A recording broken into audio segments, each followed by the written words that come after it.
Bonjour Mathieu. Salut Christian. Corpato.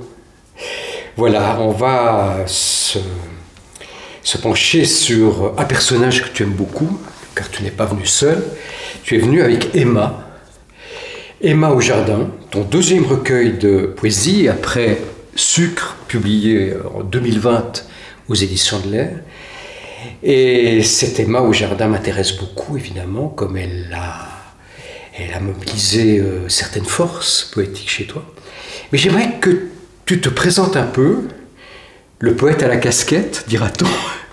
Et puis, on est très heureux de te recevoir dans ce beau fauteuil jaune où se sont assis deux prix Goncourt, Leila Slimani et tout dernièrement le livre sur les quais, Mathias Sénard. Et on a reçu aussi Étienne Klein, du beau monde, la fine fleur de la littérature romande. Alors. Oui, c'est ça. Voilà. Mathieu, qui es-tu un peu en poésie, en Suisse romande? Peut-être je suis quand même obligé de commencer par la revue littéraire L'Épître. C'est peut-être mon premier fait d'armes. C'est une revue que j'avais créée à 19 ans et qui a la particularité de faire un retour critique à tous les textes, y compris les refusés. Ça s'inscrivait dans une démarche d'aborder la littérature sous l'angle du travail et de la progression, d'encouragement à l'écriture. Et en fait, c'était une manière de me mettre au service des autres écritures avant, plus tard, de mettre mon écriture au service des autres. Donc voilà déjà un premier lien dans mon parcours entre peut-être un travail davantage de médiation ou d'accompagnement pour d'autres. Dans la même veine, j'ai monté une maison d'édition, les Presses littéraires de Fribourg, avec Lucas Giossi, qui fêtera l'année prochaine ses 10 ans. Et ensuite, après un parcours universitaire en lettres, finalement assez classique, j'ai publié mon premier recueil, Sucre, aux éditions de l'Air en 2020, la veille du confinement.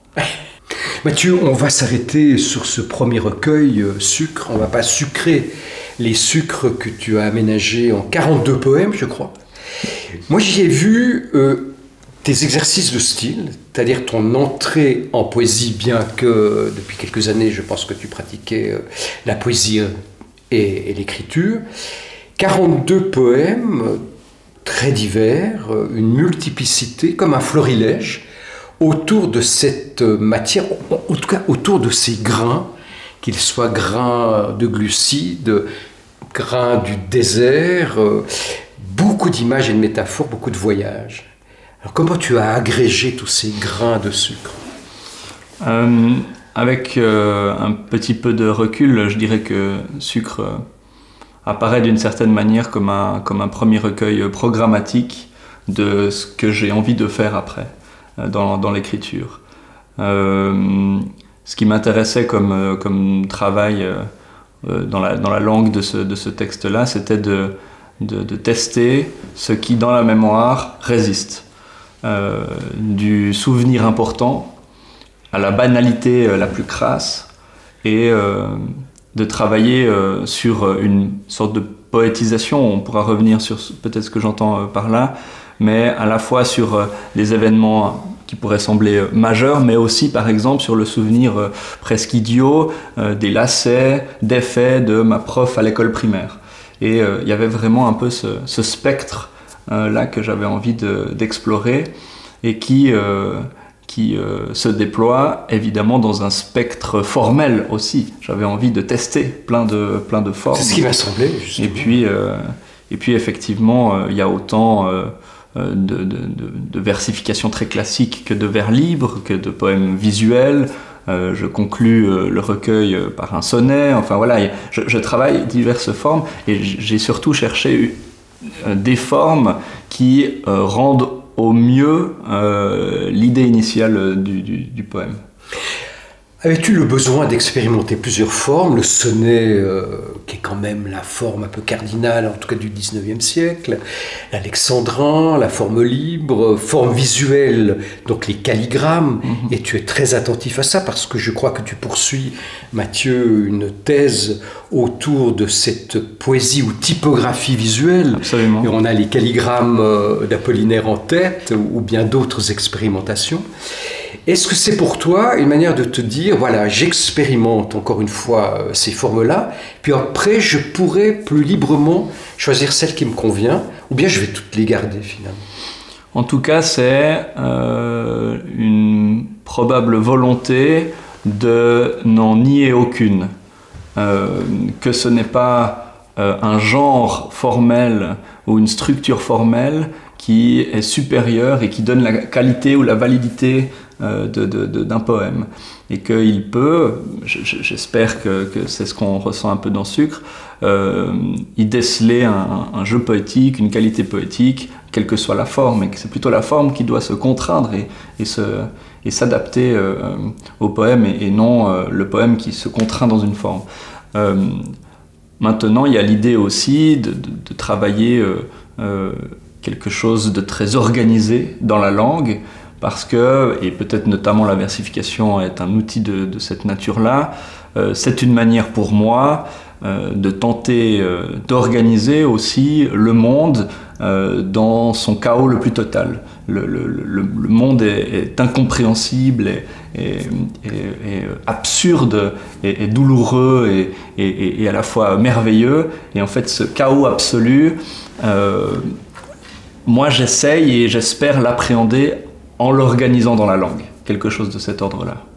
Mathieu, tu as 30, 31, 32 ans? 31. 31 ans, voilà, numéro gagnant. Et te voilà existentialiste. Le monde est absurde, je suis plongé dans un chaos. On croirait entendre Camus ou Sartre dans les années 50. Peut-être. Ou alors il n'a pas cessé d'être chaotique.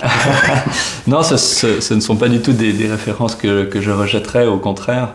Il y a quelque chose qui me vient en tête maintenant. Il y a un humoriste américain qui expliquait devant enfin, pour essayer de commenter un peu la perte de sa femme morte d'un cancer, que justement sa femme, un peu comme dernière phrase avant de mourir, a dit le monde est un chaos, la seule chose qu'il y a à faire, c'est d'essayer d'être sympa.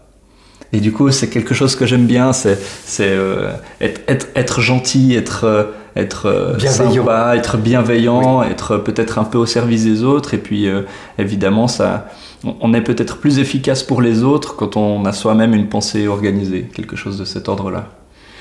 Je vais garder ça, on en reparlera certainement avec la bienveillance de l'épître auprès des textes des autres dont tu t'occupes. Mais j'ai quand même retenu de ce Sucre 3 phrases.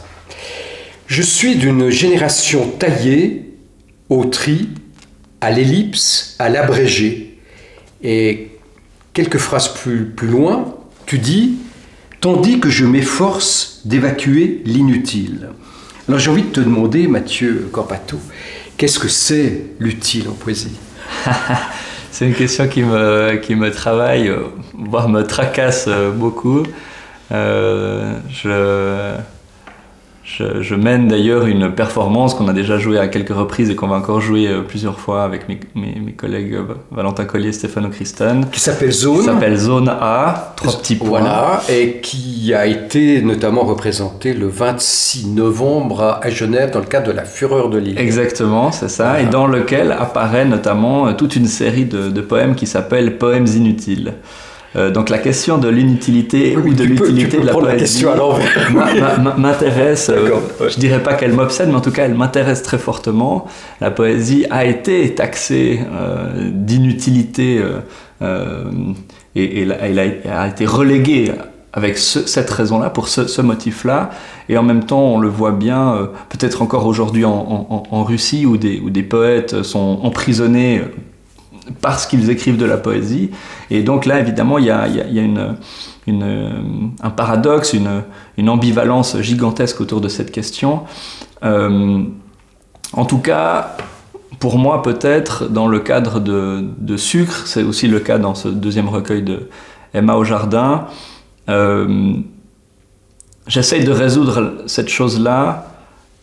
Je vais de nouveau aller m'appuyer sur des précédents auteurs.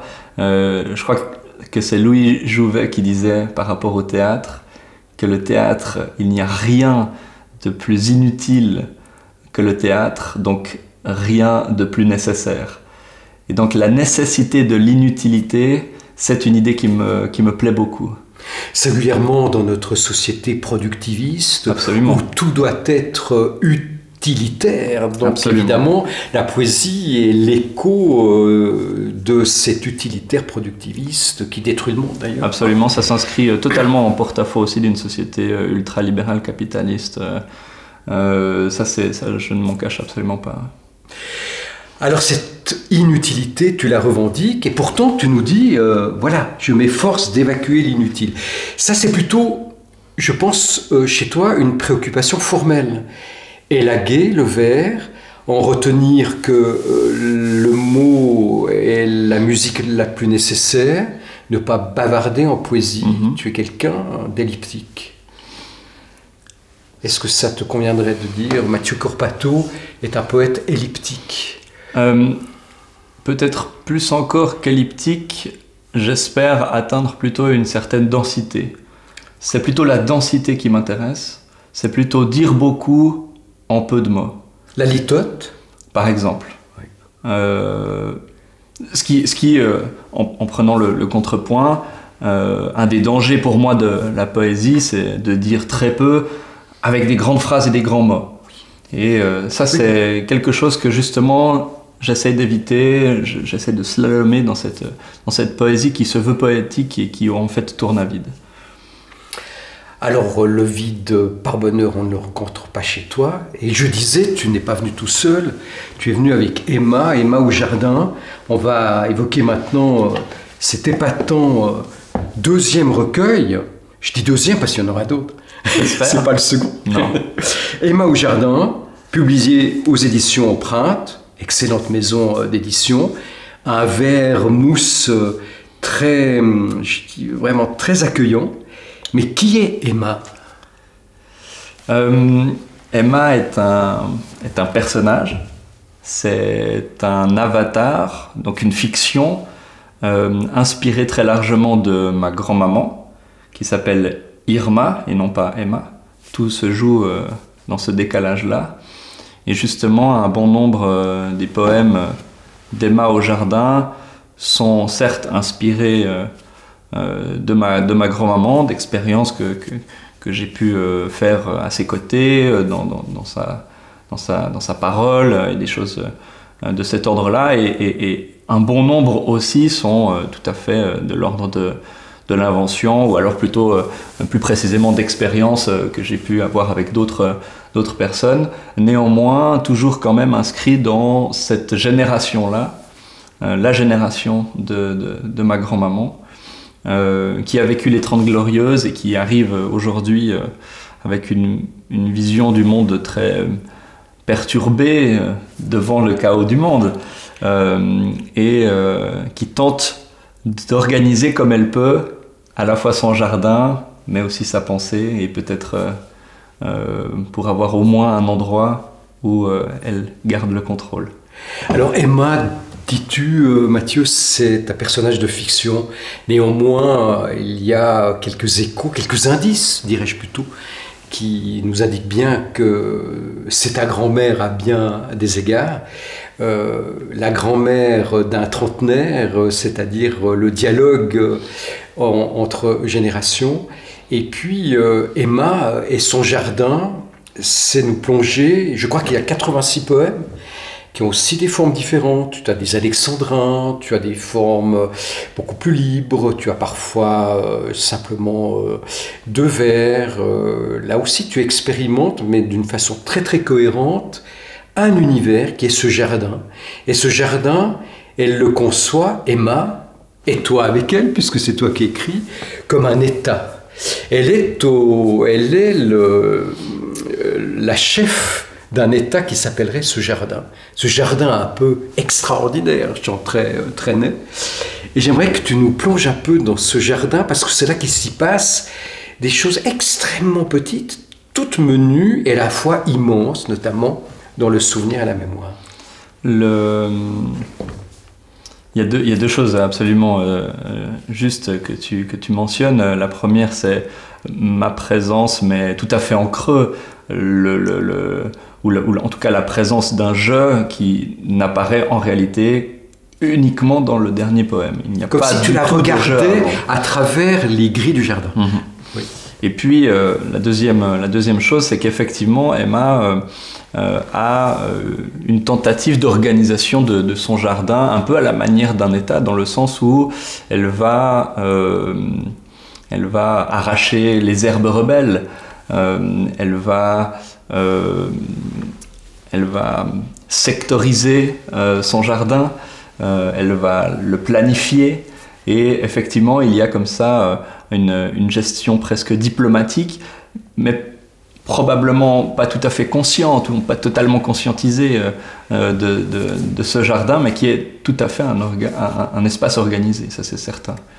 Qu'elle organise et qui l'organise aussi. Qui l'organise dans sa journée, qui rythme sa journée. Et comment se fait-il que ces petits riens, j'ai noté ça, je ne sais pas si tu seras d'accord Mathieu, une existence des petits riens, et puis j'ai dit, ou des grands plus. En tout cas, ce qui est sûr justement, c'est qu'il y a une certaine application de ce que je disais tout à l'heure, de dire beaucoup. J'espère que ce recueil en dit beaucoup, avec peu de choses, avec du détail, avec un paquet de cigarettes oubliées dans un tiroir. Par ailleurs, on parle du jardin, et à juste titre, ça donne le titre au recueil, mais évidemment ce personnage d'Emma commence dans le jardin, puis on la suit à l'intérieur de la maison, où on découvre une certaine intimité, une intimité qui par ailleurs se joue à l'échelle domestique, qui n'est pas à l'échelle de son corps. Il y a une sorte une grande pudeur que j'essaye de garder absolument. Et puis, effectivement, c'est essayer de dire quelque chose de plus important, de tenir une parole qui compte avec les mots du quotidien. Il y a un gros travail, j'espère que ça se ressent sur un choix de mots très accessible, de la banalité, mais pas une banalité simpliste, mais une banalité simple. Et pour moi, la simplicité est très complexe à mettre en jeu. Oui, parce qu'il faut qu'elle reste simple, sans tomber justement dans une évidence simpliste. J'imagine qu'il y a un champ de tension. Et pourtant, c'est infraordinaire, parce que c'est presque l'attention au grain de poussière, à ces petites traces de vie, à cette vie aussi qui progressivement s'étiole. Emma a perdu son mari Léon, qui prenait une énorme place, pas au jardin. Apparemment, c'est vrai. C'est dans le relationnel entre Emma et Léon se joue quelque chose d'assez touchant, puisque Léon, comme tu le dis, prenait beaucoup de place, et donc une fois qu'il n'est plus là, laisse un grand vide, et en même temps, avec ce grand vide s'accompagne une certaine forme de liberté aussi. Donc il y a quelque chose comme ça de très ambivalent, encore une fois, dans ce deuil-là qui s'est joué chez ce personnage d'Emma. Et puis la force qu'elle maintient, qui la maintient en vie, le jardin comme ressource. Tiens, je vais juste piquer un poème à la page 39, puisqu'on vient de parler de Léon. Le diable, diabète, a emporté Léon, mais il continue le café à sugrine. Au fond, c'est un peu bête, il n'y a plus de raison, quoiqu'en y repensant, le sucre la chagrine. Cette petite chanson, cette petite mélodie du quotidien, d'abord elle joue sur des produits du quotidien, Assugrine, Chagrine, et puis il y a aussi chez toi une espèce de petite malice que tu lui adresses comme une sorte de clin d'œil. C'est évidemment pertinent d'avoir choisi ce texte-là qui fait un écho à sucre. Tout à fait assumé, à sucre, bien sûr. Mais ce qui apparaît aussi là, que j'aime bien travailler dans cette construction poétique, c'est justement aussi l'apparition de termes plus triviaux, comme Assugrine, vont naître aussi dans ces poèmes la convocation de l'amigro, oui. de la sauce Maggi pour saler les pâtes, et il y a comme ça un vocabulaire qui est en fait le vocabulaire usuel d'Emma. Oui, mais qui sont tous ces mots, le Maggi, la Sugrine, pas les marques de cigarettes parce qu'on n'en fabrique plus en Suisse. Il n'y a plus Burus apparemment, mais tout ça c'est des helvétismes, je pourrais te dire, Mathieu. Ben voilà, toi tu uses d'helvétismes, donc tu ancres Emma dans un lieu très précis où on sale ses pâtes comme le faisait Léon, ton grand-père, avec du Maggi. Et tout le monde sait ce que c'est ici, mais peut-être pas ailleurs. Est-ce que c'est aussi une volonté ou ce sont des clins d'œil un peu, ou bien c'est des souvenirs d'enfance tout simplement? Il y a un peu de tout ça dans le sens où, en fait, évidemment que en voulant travailler dans ce personnage, c'est avant tout un travail de la langue et donc de la langue de ce personnage-là. Donc en fait, c'est ancré dans un territoire, mais c'est ancré surtout dans le territoire linguistique d'Emma. Il y a aussi des formulations syntaxiques qui sont tout à fait des localismes, des helvétismes comme faux pas, ce genre de tournures-là qui sont propres à la langue à la fois d'Emma, mais aussi plus largement de cette génération dans laquelle moi j'ai grandi, et enfin avec laquelle j'ai grandi. Et puis, en fait, il y a certes, sans forcément identifier exactement peut-être ce qu'est la sauce Maggi, j'imagine que pour un lecteur qui ne connaît pas cela, il y verra quand même largement un potentiel poétique dans la fiole de Maggi, telle qu'elle est convoquée dans le recueil. Ah, la fiole de Maggi, il y a un double magie, sens qui est là. Ouais, et évidemment, quand on dit la fiole de Maggi pour saler les pâtes, il n'y a pas besoin d'avoir la référence précise de la marque pour situer l'objet. On le comprend par l'implicite, tout à fait. L'implicite et la litote, c'est-à-dire on en dit le moins possible pour en suggérer le plus. Alors on va revenir dans ce jardin-état avec un autre poème. Dans son jardin-état, elle a nommé le bourdon ministre de la mélancolie et les rhododendrons à la diplomatie. Alors ce que je trouve extrêmement plaisant, cet éclat, c'est justement la chute à la diplomatie dont tu parlais. Et ces 5 vers, comment tu les as agencés? Comment te sont-ils venus? Si tu me le permets, je vais répondre à la question un peu indirectement en revenant sur quelque chose que tu as dit avant. Tu as parlé avant d'un travail de cohérence à l'échelle du recueil.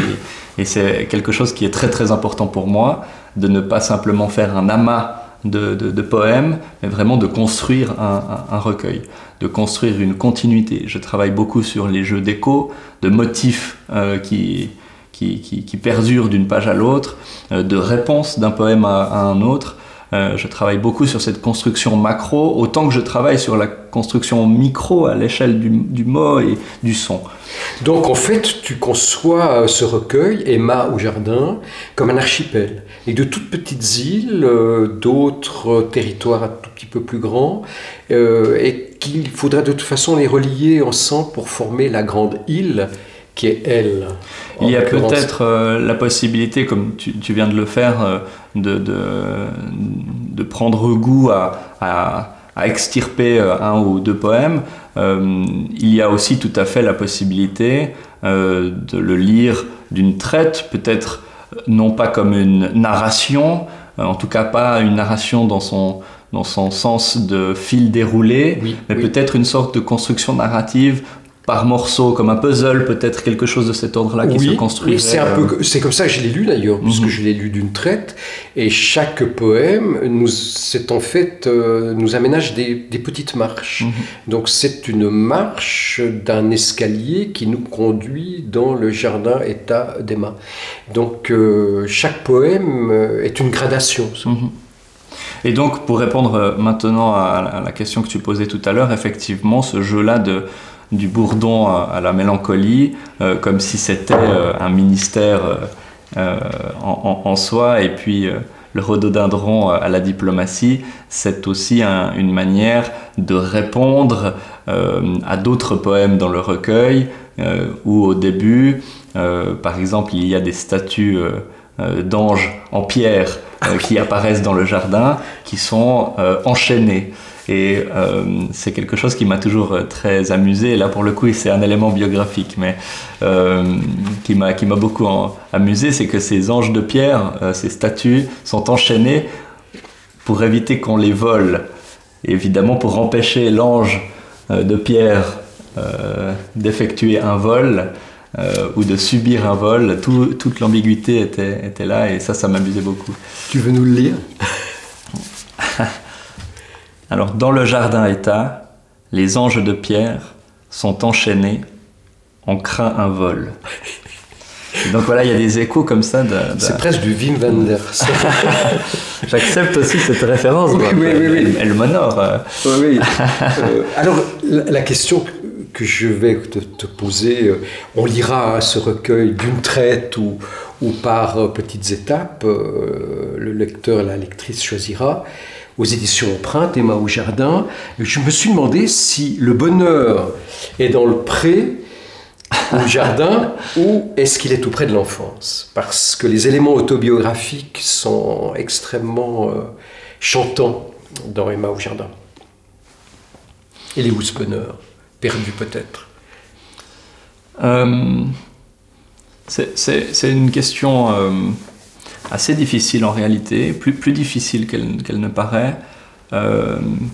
D'une certaine manière, j'ai l'impression que chez Emma, la mélancolie est quelque chose d'un peu plus ambigu que simplement une douleur. Il y a très peu de pathos, à la fois chez Emma et aussi, j'espère, dans les textes. Oui, il n'y a pas de pathos, non. Elle est peut-être... Cette douleur ou ce pathos sont précisément remplacés par cette douce mélancolie qu'un jardin d'automne peut suggérer avec certaines fleurs de saison. C'est ça. Il y a peut-être, d'une certaine manière, un regard assez heureux, certes, de ne plus nager dans une sorte de bonheur quelque peu illusoire par ailleurs, mais d'avoir vécu ça. Il y a les petits bonheurs de l'enfance. Un bonheur de les avoir eus. Dans la balançoire qu'on imagine pendue sur une branche d'un arbre, les petites blessures, le sparadrap qu'on a dû se mettre en tombant dans le jardin, les biscuits qu'elle offrait. Chez Emma, ça passe aussi beaucoup par l'évasion, qui était en fait très rare pour cette génération. Oui. Les vacances qui sont en fait très, très modestes, une fois par année et encore. Et là, c'était l'échappatoire ultime, c'était le Tessin, ce qui nous paraît à notre génération évidemment très facile et très abordable, très accessible. Mais pour cette génération, celle d'Emma, c'est l'exotisme absolu. Et il y a ce bonheur-là d'aller vers l'altérité. Donc c'est aussi une manière, par les mots les plus simples, de nous ramener à cette simplicité. Peut-être. C'est aussi une sorte de dialogue que tu tisses entre les générations. Voilà, alors le bonheur est dans le jardin d'Emma, on va s'en convaincre en lisant cela, avec cette douce mélancolie, mais quel poète n'a pas sur lui ou dans son sac un peu de mélancolie ? On peut faire de la poésie sans mélancolie, on peut faire de la poésie exclusivement riante, souriante, comme Guy Goffet par exemple. Je me garderais bien de dire ce qu'on peut faire ou ne pas faire avec de la poésie. Je suis plutôt d'une école qui défend l'idée qu'on peut faire de la poésie de tout. Tu le sais peut-être que j'ai lancé un projet avec des amis, collègues poètes et poétesses qui s'appelle la poésie du kebab. Oui, alors il faut que tu nous en parles un peu plus.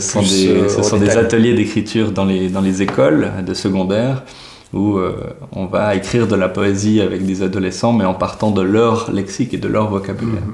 Donc je suis plutôt de... D'où le kebab. D'où le kebab. Oui, d'accord. Et je suis vraiment plutôt d'une école ou d'une conviction qu'on peut faire de la poésie de tout. Est-ce qu'il faut être mélancolique pour faire de la poésie? Non, probablement pas. C'est un levier qui fonctionne, de toute évidence.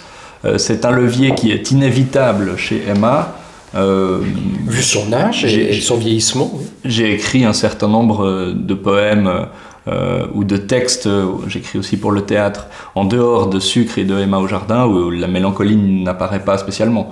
Donc c'est un levier, comme il en existe plusieurs. Alors on va laisser la mélancolie accompagner Emma, et puis on va revenir à cet autre chantier dont tu parlais au début, Mathieu Corpato, l'Épître que tu as lancé quand tu avais 18-19 ans, une espèce de projet un peu fou, mais qui est surtout, j'y verrais deux choses, une manière d'accompagner les textes, l'écriture de beaucoup d'autres, et pas seulement les tiens, et puis aussi une manière, par l'Épître, et ses formules, tant en ligne chaque semaine sur le site l'Épître, qu'on peut d'ailleurs recevoir par abonnement, soit la formule papier que vous publiez. Ça, c'est la quintessence un peu des textes recueillis par le comité. Ce sont que des inédits.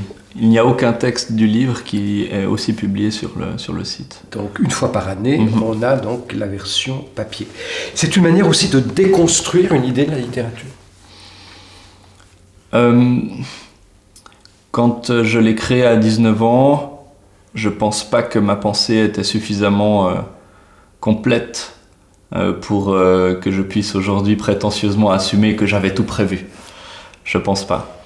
Donc c'était un chantier. L'idée initiale, elle est vraiment née d'une frustration, celle d'un adolescent que j'étais, qui voulait devenir écrivain sans savoir ce que ça voulait dire. Et qui un grand auteur et qui envoyait des textes à quelques maisons d'édition, concours, revues, etc., et qui ne recevait pas de réponse, ou alors un non mais sans explication, et donc je n'avais aucun moyen de progresser. Ma mère trouvait tous mes textes formidables, donc je n'avais aucun moyen de m'améliorer dans mon écriture. C'est pour ça que tu t'occupes de ta grand-mère, j'imagine, pas de ta mère. Et effectivement, je me suis dit que j'allais prendre le contre-pied, donc créer un endroit, un lieu, un espace d'expérimentation où on vient apprendre et où on vient faire faux aussi, et il est autorisé d'expérimenter, quitte à se tromper pour s'améliorer ensuite. Mais qu'est-ce que c'est se tromper en littérature? Qu'est-ce que c'est faire faux? On n'aura peut-être pas le temps de tout développer ici, mais tout de même quelques pistes. Notamment parce que tu ne travailles pas tout seul, il y a un comité, tu es entouré de lecteurs et lectrices professionnels, c'est-à-dire des gens qui sont vraiment engagés dans la littérature, soit par les études de lettres, soit par leur propre pratique de l'écriture. Donc vous travaillez en collectif. On ne nie pas une certaine subjectivité qui serait bien bête de nier. On combat cette subjectivité en multipliant les regards sur les textes. Oui. Chaque texte est lu par au moins 4 personnes pour le site et au moins 9 personnes pour la publication papier. Donc il y a une vraie sélection exigeante qui se fait. Et ces subjectivités vont s'objectiver par leur croisement. Exactement. Et s'il y a au moins une piste qu'on peut dégager avec maintenant la dizaine d'années d'expérience qu'on a derrière nous avec l'Épître, c'est vraiment une certaine question d'originalité dans le travail de la langue. C'est d'éviter le poncif, le topos, c'est d'éviter la formule prémâchée, toute faite, qui est un peu creuse et qui clicheteuse. Exactement. Donc ça c'est vraiment un des ressorts les plus délicats à éviter. Une deuxième chose assez importante à mes yeux, il me semble, c'est de ne pas prendre le lecteur et la lectrice pour un idiot. C'est de lui faire confiance dans sa lecture. C'est-à-dire aussi de ne pas tout lui expliquer tout le temps en voulant resituer en permanence où on en est dans l'histoire, qui dit quoi en permanence. Et puis l'exemple théâtral de ce que je viens de dire, ça va vraiment être le dialogue où à la fin de chaque dialogue, il y a dit-il, répond-il, argumente-t-elle, etc. Et en fait, ce sont des choses dont on peut se passer, donc il y a une sorte dégraissage qu'on peut opérer assez facilement. Donc voilà la lectrice, deux pistes d'écriture facilement transmissible à des auteurs et des autrices en devenir qui souhaitent s'améliorer. Et l'épître, pour terminer, Mathieu, eh bien, c'est non seulement cette version en ligne où on découvre de 2 à 4 textes par semaine, le dimanche soir en général, et là voilà, effectivement on est étonné parce que ce sont des inédits, et puis cette version papier, et ça n'a pas cessé de prendre de l'ampleur, notamment autour de Fribourg, puisque c'est centré sur Fribourg, mais vous recevez des textes de toute la francophonie. Alors c'est plus tellement centré sur Fribourg. Ça l'était au début pour des raisons, pour des raisons presque logistiques, j'ai envie de dire, pragmatiques. Mais aujourd'hui, l'Épître est un projet qui est très ancré à l'échelle régionale en Suisse romande et qui s'émancipe aussi de plus en plus en France et en Belgique. Mais comme tu le dis très bien, aussi grâce à Internet, on reçoit des textes du monde entier, tout autant du Brésil, de Shanghai que du Québec. Toujours en français. Et toujours en français. Pas plus de 500 signes. Pour le site. Oui. Et ou puis, 500 mots. C'est 500 mots pour le site et 5000 mots pour la publication papier. Oui. Et puis l'Épître a aussi développé un grand nombre de projets à côté, lecture publique, exposition, ateliers d'écriture, performances de toutes sortes, pour justement aussi défendre une certaine idée d'un texte hors du livre, qui est aussi une pratique d'écriture importante. Donc voilà, on essaye vraiment de se mettre au service des auteurs et des autrices, au service de leur écriture, plutôt que de chercher à formater d'une certaine manière l'écriture. Ouais. Donc je comprends mieux pourquoi tu es très occupé, Mathieu. Et puis, en te remerciant beaucoup de t'être assis dans le fauteuil jaune de Trousse. Est-ce que tu me permets de dire encore une toute petite précision par rapport à l'Épître ? Évidemment. J'aimerais quand même rappeler, on en avait déjà blagué ensemble, oui. L'Épître, c'est important de le mentionner, n'a absolument rien de religieux, évidemment. L'Épître est un genre littéraire du XVIIIe siècle qui... Oui, mon frère. qui voulait simplement dire texte court. Donc, oui, et puis comme tu étais un peu ado, c'était aussi une manière peut-être de faire l'Épître. Exactement, absolument. Et de jouer avec les mots. C'est ça. Alors, c'est une revue littéraire. Ouais. Merci de nous en avoir parlé. Et puis, en quittant ce fauteuil, tu n'oublieras pas de saluer Emma de la part de toute l'équipe de Trousse. Merci pour l'invitation. Merci Mathieu.